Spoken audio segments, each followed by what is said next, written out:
Chapter 1. In the Future, Athens, Greece. Ethan March had just confronted the horror once again. He now struggled to steady himself and to clear his mind after seeing the hideous face. He murmured to himself, lips barely moving, as he spoke the two words that seemed to explain everything. The beast. A lightning-fast shiver shot down his spine, like an aftershock following an earthquake. One thing he knew for certain, he had not dreamed it, and it wasn't just some nightmare. He was sure of that. Just more evidence, he thought to himself, that the final reckoning approached. Ethan had spent the previous night sleeping up on the flat, tiled roof of his apartment building. The air conditioning inside the building didn't work, and it was cooler up there. It was likely the riding across the city and all the fires had caused the electrical failures everywhere. Economic desperation had wrestled Greece into an economic chokehold, just like the rest of the world, and the masses were getting restless. At the first glimmer of dawn that morning, he had wakened on the rooftop, stretched, rubbed the sleep away from his face, and said his morning prayers. The sun was just breaking over the mountains, spreading its burning light across the miles of whitewashed office buildings and apartments crammed into the Greek capital. It was then, with his eyes wide open, the same vision had appeared to him, just as it had so many times before. Ethan was convinced it was a message from God. He didn't care what other people thought, although the truth was, he had told very few others about what he saw in those moments. He couldn't afford to. He also understood that in some strange way the visions were for his benefit, even though they unsettled him deeply, down to his gut.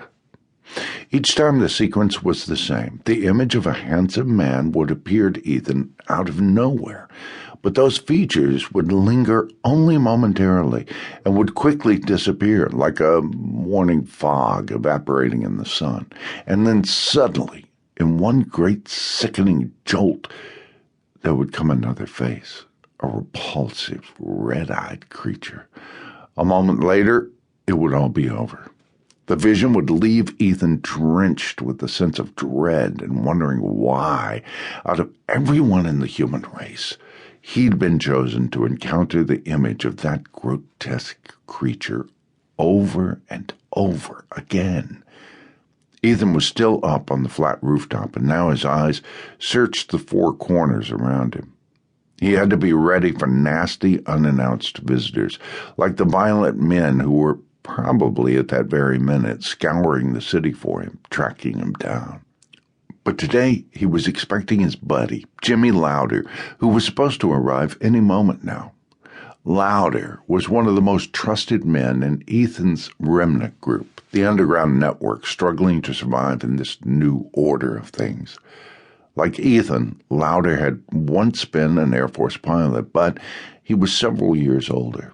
He had a laid-back manner, but underneath there was a reserve of toughness, something that had come in handy during his confinement in a North Korean prison camp. Although Lauder and Ethan didn't focus on physical survival, their mission was bigger than that. It was still a necessity, especially for Ethan, who was at the top of the most wanted list of the Global Alliance. From his position up on the roof, Ethan could now hear the sirens wailing across the city and see smoke spiraling up from half a dozen fires set by vandals, rioters, or looters. This was life as usual. He knew similar scenes were happening in every other major city on the planet. With no sign of Lauder, Ethan decided to make use of the time. He yanked up the bottom edge of his sleeveless T-shirt to wipe the sweat off his face, cracked the stiffness out of his 19-inch neck, and rose to his feet, shaking his muscular arms to loosen them up. Then he dropped down for 50 rapid-fire push-ups, then 50 sit-ups, then leg raises, followed by an explosive volley of running in place. He must have been checking the roof because someone in the apartment below began screaming out the window.